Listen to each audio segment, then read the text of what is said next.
Shalom, senang sekali bisa bertemu dengan Bapak Ibu lagi dalam ibadah online GBI House of Joy pada hari ini.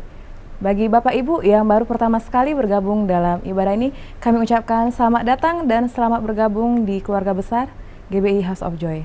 Ibadah ini akan disertai dengan ibadah JC dan Outreach Kids yang akan dilaksanakan pada pukul 11 pagi via Zoom. Kami mengundang anak Bapak Ibu untuk bisa bergabung dalam ibadah ini. Mari kita siapkan hati untuk memulai ibadah pada hari ini. Namun sebelumnya mari kita satukan hati, kita berdoa. Tuhan Yesus yang baik, terima kasih, kami ucap syukur kami ada sampai saat ini Tuhan di penghujung bulan November ini, semuanya karena anugerah daripada Tuhan.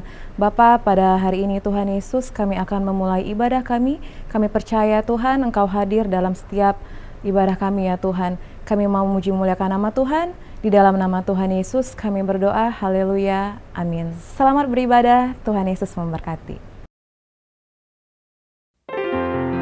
Shalom saudara-saudara yang ada di rumah-rumah dimanapun kita berada. Mari kita siapkan hati kita memuji Tuhan, biar kita menyenangkan hati Dia lewat setiap pujian kita, amin. Yang siap boleh sama-sama katakan amin. Yes, haleluya. Mari sama-sama kita bertepuk tangan saudara-saudara.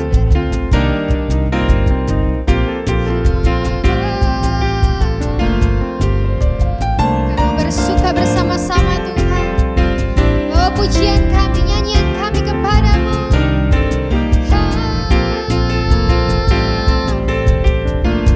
Bersama-sama katakan Tuhanlah, Tuhanlah kekuatan.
biasa Tuhan.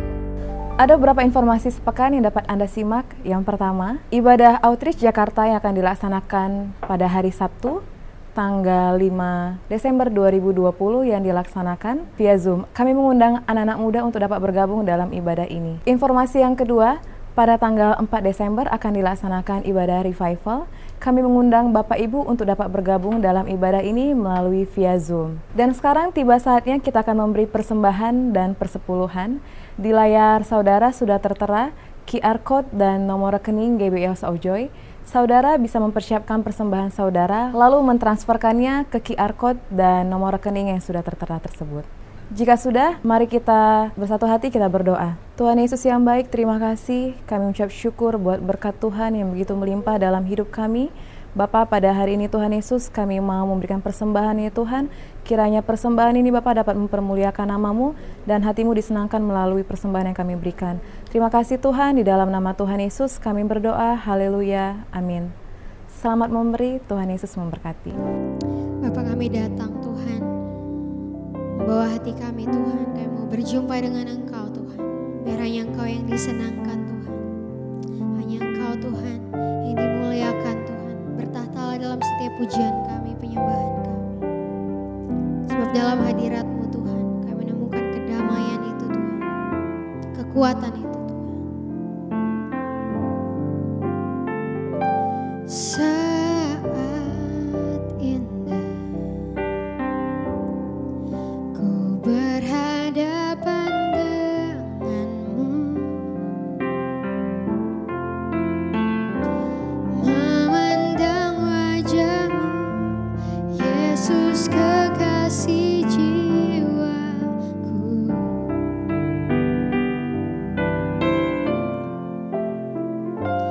Bawa daku erat dalam pelukan-Mu, menikmati kasih dan indahnya hadirat-Mu.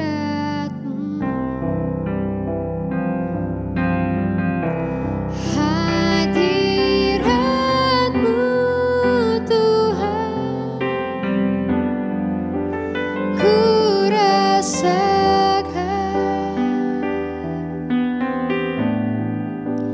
kekudusan-Mu Bapa, penuhiku. Sebab kami rindu, ku rindu selalu diam dalam bait-Mu, menikmati kasih anugerah-Mu. Saat indah, saat indah ku berhadapan denganmu, memandang wajah-Mu Tuhan, memandang wajah-Mu, Yesus kekasih jiwaku. Bawa kami lebih lagi Tuhan, melekat kepada-Mu. Bawa daku erat dalam pelukan-Mu, menikmati kasih dan indahnya hadirat-Mu.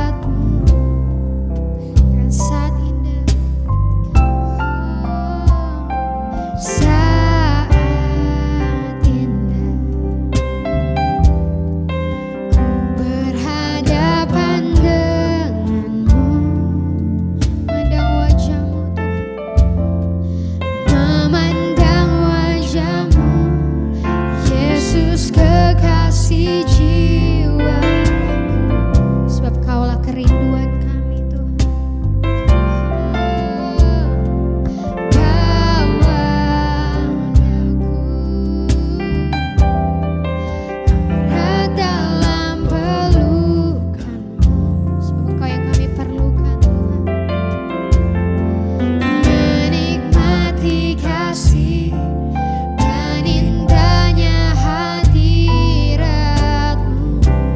Mari saudara angkat suaramu, katakan hadirat-Mu Tuhan, ku rasakan kekudusan-Mu Bapa.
yang Kau berikan kepada setiap kami Tuhan. Sekali lagi kami boleh melewati Tuhan seminggu ini Tuhan, dengan penyertaan, dengan perlindungan dari Yang Maha Tinggi. Bapa, ajar kami Tuhan Yesus, ajar kami untuk memiliki Tuhan hati yang mengenal Engkau lebih lagi Tuhan, yang mengerti kehendak-Mu, isi hati-Mu Tuhan. Biarlah saat-saat ini Tuhan, kami semakin Tuhan berlari kepadamu Tuhan, mencari wajah-Mu Tuhan. Terima kasih Bapa, terima kasih Tuhan.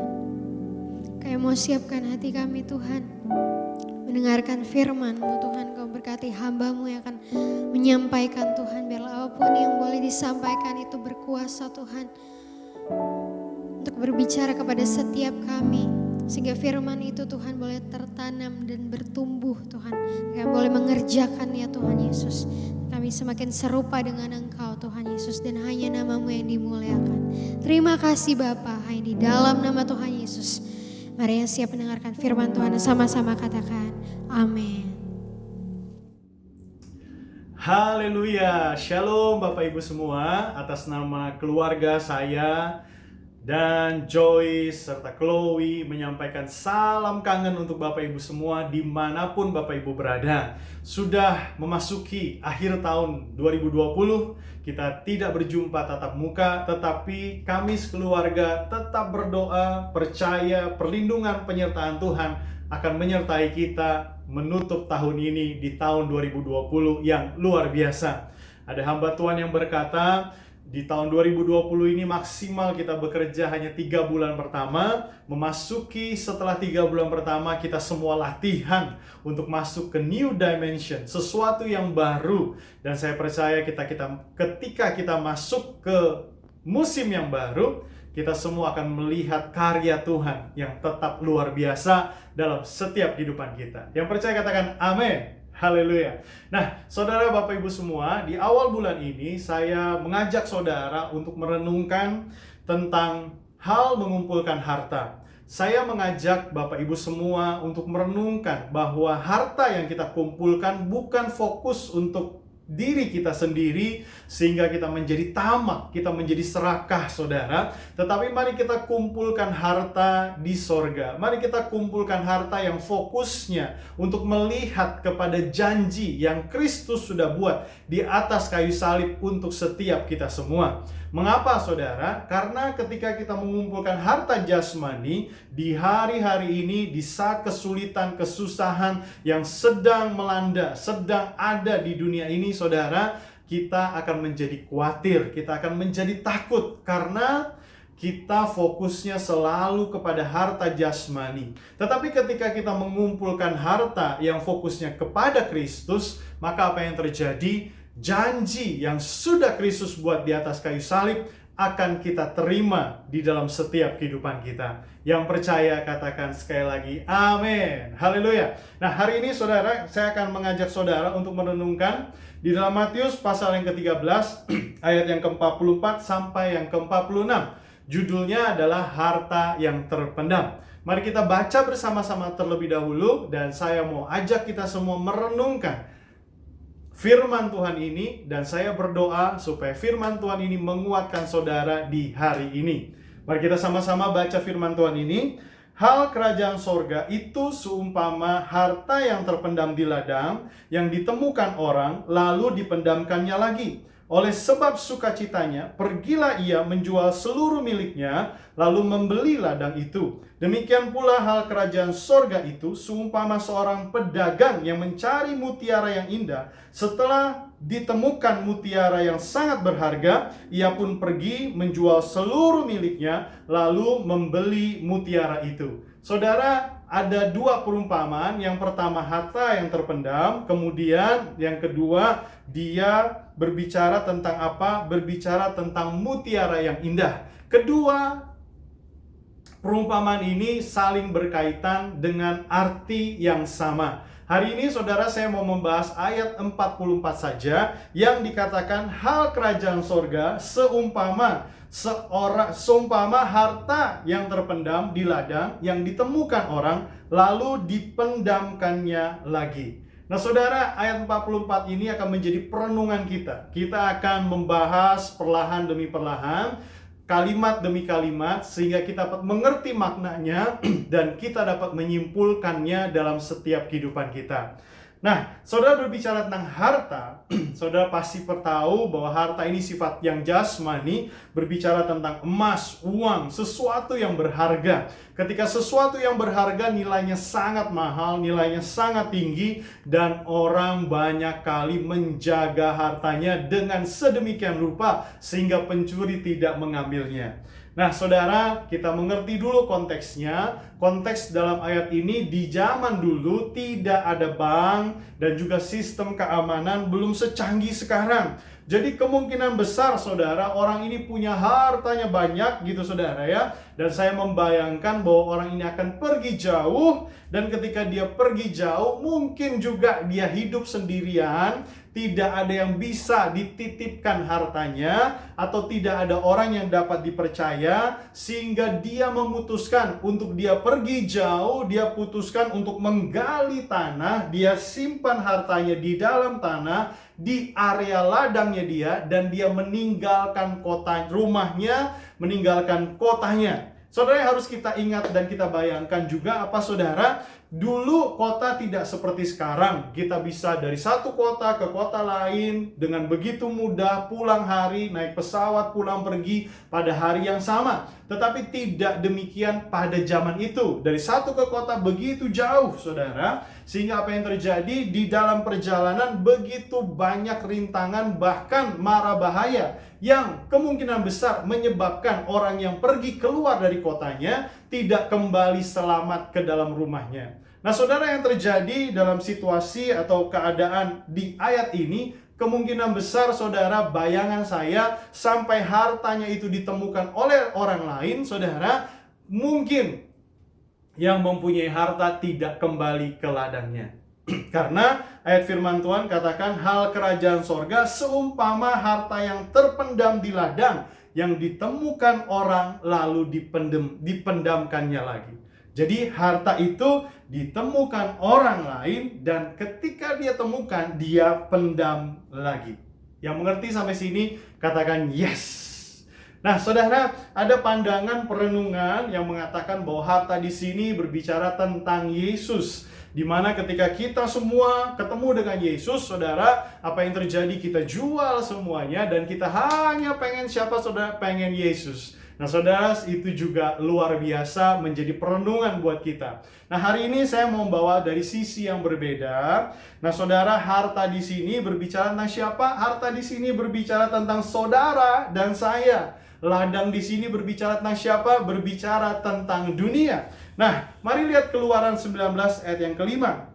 Dikatakan, jadi sekarang jika sungguh-sungguh mendengarkan firman-Ku dan berpegang pada perjanjian-Ku, maka kamu akan menjadi harta kesayangan-Ku sendiri dari antara segala bangsa, sebab Akulah yang empunya seluruh bumi. Keluaran 19 ayat 5 mencatat di situ bahwa harta kesayangan. Harta kesayangan ini merujuk kepada siapa saudara? Harta kesayangan ini jelas banget merujuk kepada bangsa Israel. Di mana saudara, ketika kita membaca Alkitab, saudara juga pasti mengerti sekali betapa sayangnya, betapa mengasihinya Tuhan Allah nenek moyang Israel kepada bangsa, kepada umat pilihannya. Dia begitu mengasihi bangsa Israel. Nah saudara, kalau kita melihat kepada harta kesayangan ini adalah bangsa Israel, di dalam Galatia 3 ayat 28, Paulus mengatakan demikian. Hal ini tidak ada orang Yahudi, tidak ada orang Yunani, tidak ada hamba, tidak ada orang merdeka, tidak ada laki-laki atau perempuan, karena kamu semua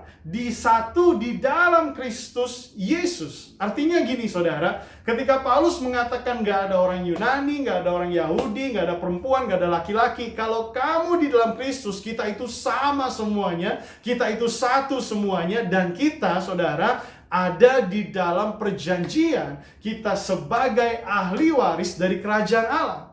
Nah, kalau berbicara harta kesayangan adalah berbicara tentang bangsa Israel, demikian juga saudara dan saya, kita adalah Israel rohani. Nah, saudara, ayat ini kita melihat perikop di atasnya berbicara tentang ladang dan gandum, saudara. Jadi, saudara, ini berbicara tentang apa juga? Berbicara tentang bagaimana Tuhan Yesus, bagaimana Allah Bapa di surga mencari harta kesayangannya yang hilang. Seperti yang tercatat di dalam Yehezkiel 34 ayat 11, 12, dan 16. Dikatakan demikian, saudara, sebab beginilah firman Tuhan Allah, dengan sesungguhnya aku sendiri akan memperhatikan domba-dombaku, dan dia katakan akan mencarinya seperti seorang gembala mencari domba-dombanya. Begitulah aku akan mencari domba-dombaku, dan aku akan menyelamatkan mereka dari segala tempat kemana mereka diserahkan pada hari berkabut dan hari kegelapan. Bahkan Yehezkiel 34 ayat 16 dia bilang, yang hilang akan kucari, yang tersesat akan kubawa pulang, yang luka akan kubalit, yang sakit akan kukuatkan, serta yang gemuk dan yang kuat akan kulindungi. Aku akan mengembalakan mereka sebagaimana harusnya. Saudara, ketika berbicara tentang harta kesayangan, saudara dan saya seperti harta yang paling berharga daripada Bapa di surga. Dia mencari seperti yang digambarkan di dalam Yehezkiel 34, 11, 12, dan 16. Dia katakan, ku cari yang hilang. Dia mencari, saudara. Dan saudara, harta itu ketemu, saudara. Jadi kalau kita bicara tentang harta yang terpendam, saya mau ajak kita bersama, kita merenungkan harta yang terpendam ini adalah saudara dan saya yang terpendam di dunia ini, di tengah dunia yang sedang sulit, susah, penuh dengan dosa, dan dunia ini sudah begitu berantakan dengan nilai moral yang semakin berantakan, saudara. Itulah saudara dan saya. Nah, kemudian dilanjutkan dalam ayat itu dikatakan, yang ditemukan orang lalu dipendamkannya lagi. Perhatikan kata dipendamkannya lagi. Jadi pertanyaan buat saya, saudara, kenapa kok kita sudah temukan harta itu, lalu harta kesayangan itu dipendam lagi? Atau dengan kata lain, saya mau ngomong gini, disembunyikan lagi, saudara. Saudara, Mazmur 27 ayat 5, dia bilang ini, sebab ia melindungi aku dalam pondoknya pada waktu bahaya. Ia menyembunyikan aku dalam persembunyiannya, di kemahnya ia mengangkat aku ke atas gunung batu. Kalau kita lihat Mazmur 27 ayat 5, Daud katakan, ia menyembunyikan aku dalam persembunyian kemahnya. Tapi di Kolose 3 ayat yang ketiga, dia juga bilang ini, sebab kamu telah mati dan hidup tersembunyi bersama dengan Kristus di dalam Allah. Jadi saudara, saya merenungkan ayat yang dikatakan disembunyikan lagi itu, saudara. Saudara dan saya, ketika Kristus yang sudah menemukan kita sebagai harta yang paling berharga, dia pendam lagi, dia menaungi kita, dia menyembunyikan kita dari segala murka. Yang harusnya apa, saudara? Yang harusnya saudara dan saya menerima murka, menerima kematian yang kekal, tetapi dia menaunginya dengan kasihnya. Dan apa yang terjadi sehingga saudara dan saya tidak mati secara kekekalan, tetapi saudara dan saya dihidupkan kembali. Saudara, dia sembunyikan kita, dia naungi kita di dalam kasihnya dari segala kutuk dosa, dari semua kutuk dunia ini, saudara. Di atas kayu salib dia patahkan kutuk itu sehingga saudara dan saya dapat hidup di dalam kemenangan. Dia naungi kita, sembunyikan kita dari segala sakit penyakit. Ketika saudara percaya kematian dan kebangkitannya, saudara akan disembuhkan. Saudara, saya percaya ini sesuatu yang luar biasa ketika kita dikatakan dalam kalimat itu dipendamkannya lagi, saudara. Dan saya adalah orang-orang yang tidak bisa berdiri sendiri, tetapi saudara adalah orang-orang yang harus ada di bawah naungan sayapnya, di balik sayapnya, sehingga kita akan semakin kuat. Nah, saudara, selanjutnya di dalam kalimat itu dikatakan, oleh sebab sukacitanya, pergilah ia menjual seluruh miliknya, lalu membeli ladang itu. Kata sukacita di sini jelas, saudara, bagaimana sukacitanya Bapa di surga menemukan saudara dan saya, orang yang terhilang di dunia ini, yang harusnya hancur, mati, ke dalam kekekalan, tetapi ketemu, saudara. Saya ingat, saudara, seorang hamba Tuhan pernah bercerita, dia melihat sebuah lukisan, saudara, lukisan anak yang hilang, dan di dalam lukisan itu dia melihat bapaknya memakai sendal berlainan, berbeda, saudara. Dia tanya kepada pelukis itu, kenapa bapaknya ini memakai sendal yang berbeda? Si pelukis itu katakan, ya karena bapaknya selalu berdiri di muka pintu melihat dari kejauhan apakah anaknya itu akan kembali. Dan ketika anaknya itu dari jauh dia lihat itu adalah anaknya, dia berlari dengan terburu-buru dengan begitu cepat. Dan apa yang terjadi? Dia lupa, dia nggak peduli, dia mau pakai sendal apa aja, pokoknya apa yang ada, dia lari untuk ketemu dengan anaknya itu. Saudara, itulah sukacita daripada Bapa di surga ketika menemukan kita yang berharga ini di tengah dunia ini, saudara, dia begitu sukacita. Dan saudara yang luar biasa, dia menjual seluruhnya lalu membeli ladang itu. Apa yang terjadi, saudara? Dalam 1 Korintus 6 ayat 20, karena kamu telah dibeli dalam harganya, telah lunas dibayar. Karena itu muliakanlah Allah dengan tubuhmu. 1 Korintus 7 ayat 23 dikatakan, kamu telah dibeli dan harganya telah lunas dibayar. Karena itu janganlah kamu menjadi hamba manusia. Kita melihat dua ayat ini bagaimana saudara dan saya telah dibeli, telah lunas dibayar, saudara. Dengan apa? Dengan kematiannya di kayu salib. Darahnya dicurahkan untuk saudara dan saya. Kita telah dibeli, dilunasi, saudara. Dan dia katakan, Paulus katakan, ayo muliakanlah tubuhmu. Dan jangan lagi mau menjadi hamba manusia.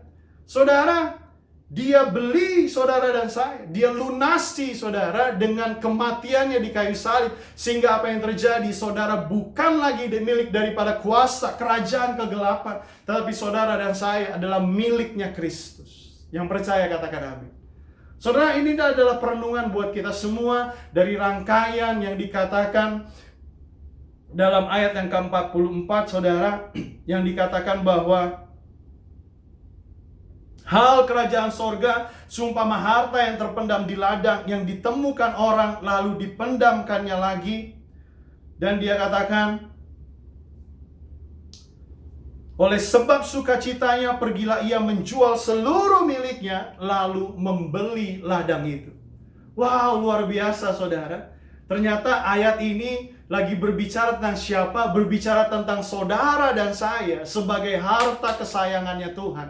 Dan dia temukan kita begitu sukacita, dia beli, dia lunasi dengan kematiannya di atas kayu salib.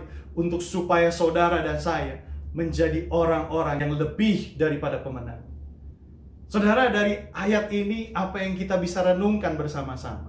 Mari kita renungkan, saudara, ada 3 hal yang saya mau ajak saudara, ada 4 hal yang saya mau ajak kita renungkan dari ayat ini. Yang pertama apa, saudara? Yang pertama, kamu berharga di mataku. Saat dia mencari dan menemukan saya dan saudara yang terhilang, dia menemukan harta yang sangat berharga. Saat dia memilih kita, karena bukan kita juga yang memilih dia, tetapi dia yang memilih kita, dia memilih harta yang berharga. Kasihnya dia tidak diukur. Kasihnya dia kepada kita tidak ditentukan oleh kaya atau miskinnya kita. Tidak ditentukan oleh latar belakang kita, kebaikan kita kah, atau keburukan kita kah. Tetapi pada saat dia menemukan saudara dan saya, apapun keberadaanmu, selagi kita ada di dalam dosa, dia mengatakan bahwa engkau adalah biji mataku, engkau adalah berharga di mataku, dan engkau adalah orang-orang yang aku sangat kasihi. Saudara, yang kita dapat renungkan dari ayat ini, saudara dan saya adalah berharga di matanya Tuhan. Yang percaya katakan amin. Yang kedua yang kita dapat renungkan apa, saudara? Saudara dan saya mendapatkan naungan daripada kasih yang begitu besar yang telah Bapa berikan melalui anaknya Yesus Kristus. Kasih-Nya menyembunyikan kita dari segala hal yang ada di dunia ini. Kasih-Nya menaungi kita dari semua kesusahan, penderitaan, problema yang kita tidak bisa hindari. Baik orang percaya kepada Dia atau tidak percaya kepada Yesus pun, semua akan ada dalam penderitaan dan kesusahan yang sama yang dunia ada saat ini, saudara.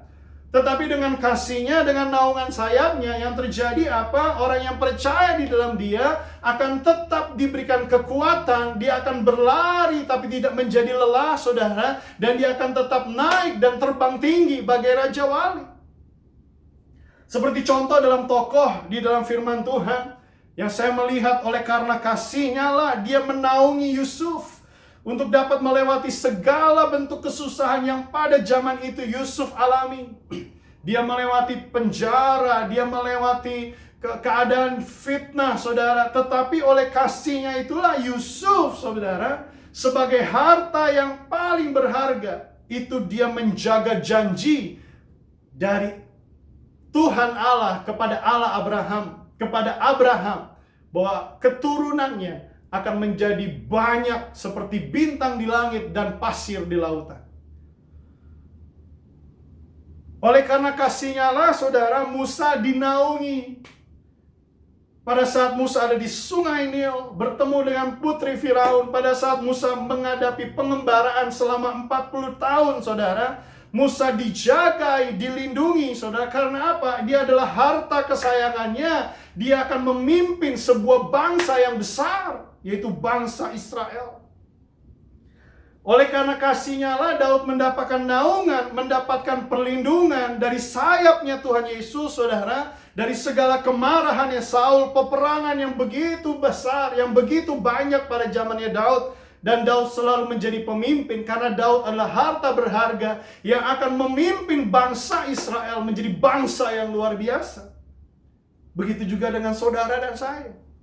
Saudara dan saya mendapatkan naungan kasih-Nya daripada Bapa di surga. Dia melindungi saudara, menaungi saudara dengan sayap-Nya, dengan kasih-Nya dari segala bentuk kesusahan dunia, dari apapun kesukaran yang sedang kita hadapi. Karena apa, saudara? Saudara adalah harta yang paling berharga, karena saudara adalah harta yang akan menjadi terang bagi keluarga saudara dan bagi bangsa di tengah bangsa Indonesia ini.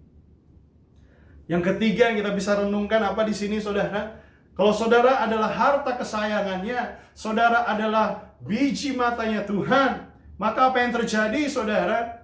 Saudara, kekhawatiran yang kadang kala kita rasakan, ketakutan yang kadang kala kita merasakan ketakutan akan apa yang terjadi yang ada di sekitar kita, di dalam kehidupan kita.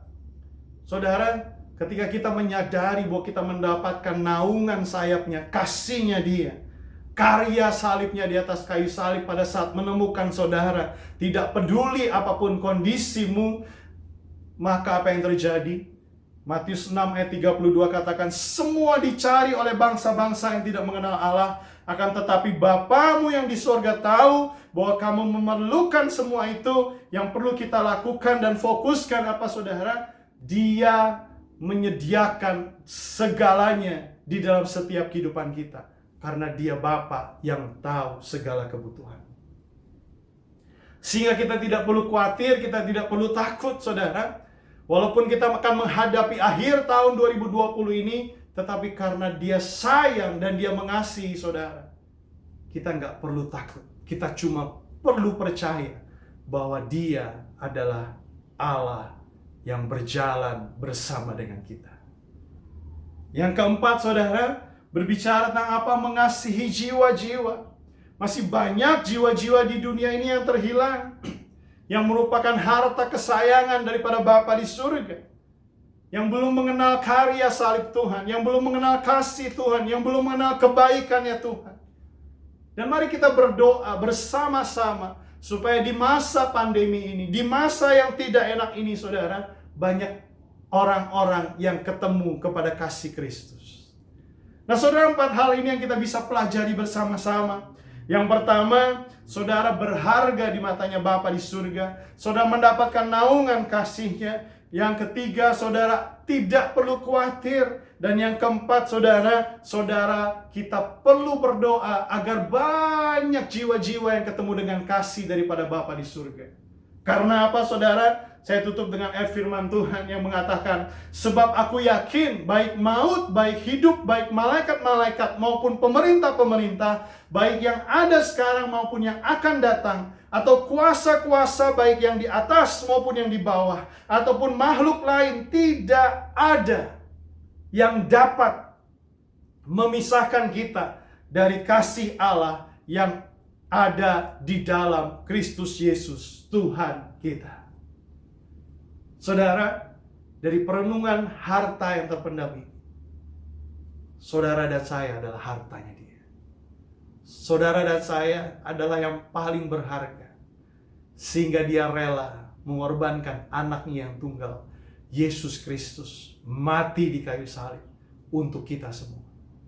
Ketika kita tahu Dia mati untuk kita, saudara, Dia adalah Allah yang menyertai kita. Dan gak ada yang dapat memisahkan kasih dalam setiap kehidupan kita. Yang percaya katakan amin.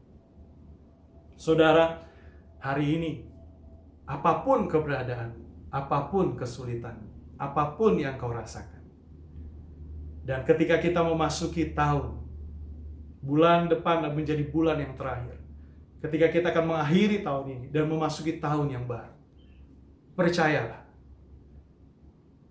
engkau adalah harta yang paling berharga yang telah ditemukan oleh Bapa di surga. Mari kita sama-sama berdoa. Bapa, kami percaya bahwa kami adalah harta yang paling berharga yang Engkau temukan. Engkau yang memilih kami, bukan kami yang memilih Engkau.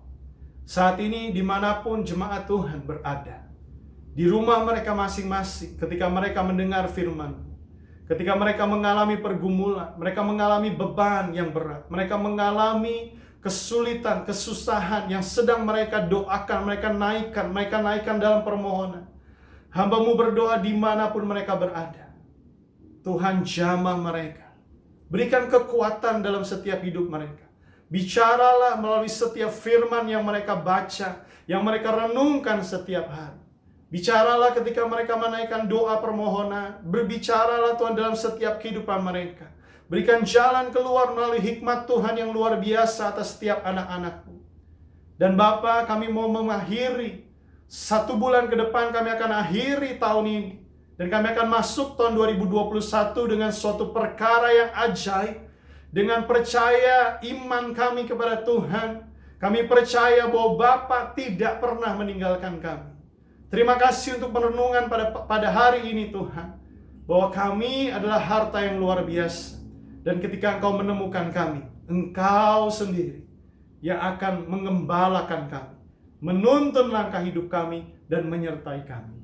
Terima kasih Tuhan untuk hari ini. Engkau dahsyat, Engkau luar biasa. Tuhan, hamba-Mu berdoa, ketika kami akan melanjutkan sepanjang hari ini Tuhan, Engkau memberkati setiap aktivitas kami. Terima kasih Bapa yang baik. Biarlah perenungan pada pagi hari ini menguatkan setiap jemaat-Mu dimanapun mereka berada.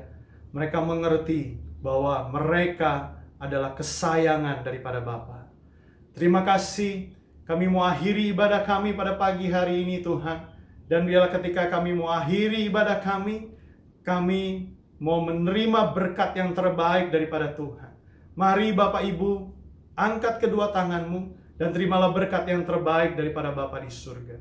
Berkat segala kasih karunia di dalam nama Bapa dan di dalam Anaknya yang tunggal, Yesus Kristus. Perlindungan penyertaan daripada Roh Kudus menyertai Bapak Ibu semua dari sekarang sampai selama-lamanya.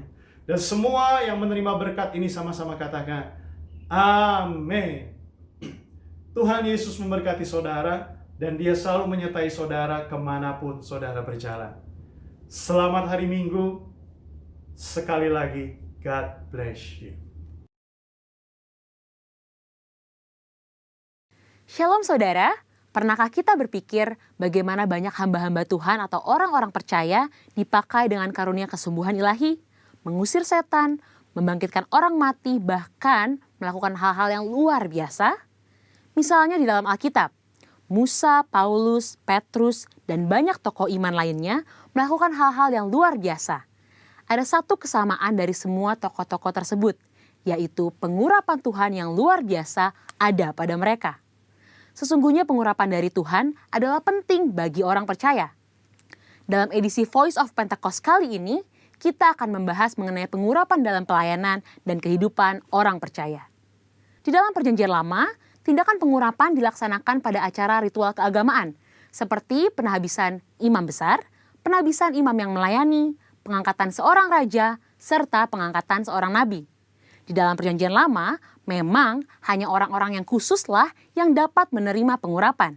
Sedangkan dalam Perjanjian Baru, pengurapan diberikan kepada orang-orang yang percaya kepada Yesus Kristus. Dalam Perjanjian Lama, instrumen yang sering kali dipakai dalam pengurapan adalah minyak. Minyak adalah lambang persetujuan dengan Allah, kehadiran Allah, berkat, kuasa, penghiburan, kesembuhan, sukacita, perkenanan, dan kesejahteraan. Akan tetapi, dalam Perjanjian Baru tidak terlalu ditekankan tentang minyak, tetapi Roh Kudus menjadi instrumen pengurapan itu sendiri. Prinsip yang mendasari pengurapan minyak adalah prinsip konsekrasi, yaitu memisahkan atau mengkhususkan sesuatu atau seseorang kepada Tuhan. Prinsip konsekrasi dengan pengolesan minyak tetap berlaku pada era Perjanjian Baru. Lalu, apa contoh peristiwa pengurapan dalam Alkitab? Salah satunya adalah pengurapan double portion. Pengurapan 2 kali ganda sangat dikenal dalam gereja aliran Pentakosta dan karismatik. Istilah ini mengacu kepada peristiwa Elia dan Elisa yang dicatat dalam 2 Raja-Raja 2 ayat 1-14, di mana Elisa meminta 2 bagian dari roh Elia. Salah satu dampak dari pengurapan double portion yang diterima Elisa adalah mujizat-mujizat yang Tuhan kerjakan melalui pelayanan Elisa 2 kali lipat lebih banyak dari Elia. Hal ini tidak membuktikan bahwa Elisa lebih hebat dari Elia, justru lebih membuktikan bagaimana mentoring yang dilakukan Elia kepada Elisa berhasil. Peristiwa yang senada juga terjadi pada zaman Perjanjian Baru, di mana Tuhan Yesus menyampaikan kepada murid-muridnya dalam Yohanes 14 ayat 12, "Sesungguhnya barang siapa percaya kepadaku, ia akan melakukan juga pekerjaan-pekerjaan yang aku lakukan, bahkan pekerjaan-pekerjaan yang lebih besar daripada itu." Maksud perkataan Tuhan Yesus bukan berarti orang percaya lebih hebat darinya, melainkan orang percaya akan melakukan pelayanan yang menjangkau lebih banyak orang, serta pelayanan kepada bangsa-bangsa non-Yahudi. Dengan perkembangan teknologi, internet, dan media sosial, kini semua pelayanan penjangkauan dimungkinkan. Roh Kudus memenuhi dan mengurapi orang percaya untuk melakukan pelayanan tersebut. Pengurapan double portion merupakan pengurapan untuk pelayanan yang lebih besar. Umumnya terjadi dalam konteks bapa rohani dengan anak rohani. Orang percaya yang merindukan pengurapan tersebut tentu harus membangun hubungan bapa anak dengan pemimpin rohani yang Tuhan Yesus tempatkan di atasnya. Selanjutnya, apa maksud dan tujuan dari pengurapan? Dalam Lukas 4 ayat 18-19 dijelaskan bahwa Yesus Kristus sebagai yang diurapi. Jikalau Yesus saja menerima pengurapan dari Allah, terlebih lagi kita sebagai orang percaya. Oleh karena itu, pengurapan harus disadari sebagai bagian dari perjalanan orang percaya dalam menjalankan panggilan Kristus. Dalam hidup setiap hari, Tuhan pun telah berkata bahwa Ia sebagai gembala yang baik akan mengurapi kepala orang percaya dengan minyak. Pengurapan yang diberikan kepada orang-orang percaya dalam era Perjanjian Baru bukanlah untuk tujuan keselamatan atau berkat secara jasmani, namun untuk tujuan pelayanan, yaitu pemberitaan Injil dan menyatakan kuasa Allah. Dan yang terakhir, pengurapan merupakan bagian tidak terpisahkan dari hidup orang percaya. Salah satu yang membedakan antara orang percaya dengan orang yang belum percaya adalah adanya pengurapan Tuhan dalam hidupnya. Sebagai pengikut Kristus, pengurapan bukanlah sesuatu yang asing, melainkan menjadi bagian yang penting dalam perjalanan iman dan keseharian kita. Dengan demikian, orang yang percaya kepada Kristus sudah seharusnya menjadikan pengurapan sebagai bagian yang penting dan tidak terpisahkan dari hidup mereka. Sekarang adalah era Pentakosta yang ketiga, di mana orang percaya menjadi the messenger of the third Pentecost. Dan pengurapan sungguh sangat kita perlukan untuk menuntaskan amanat anggungnya. Misi kerajaannya tidak dapat dilakukan dengan kekuatan kita sendiri. Jadi, kita jangan sampai melewatkan kesempatan untuk menerima pengurapan dari Tuhan melalui para pemimpin rohani kita. Mari terima pengurapan Tuhan dengan iman dan mulai melangkah untuk mengerjakan apa yang Roh Kudus perintahkan di dalam hidup kita. Tuhan Yesus memberkati.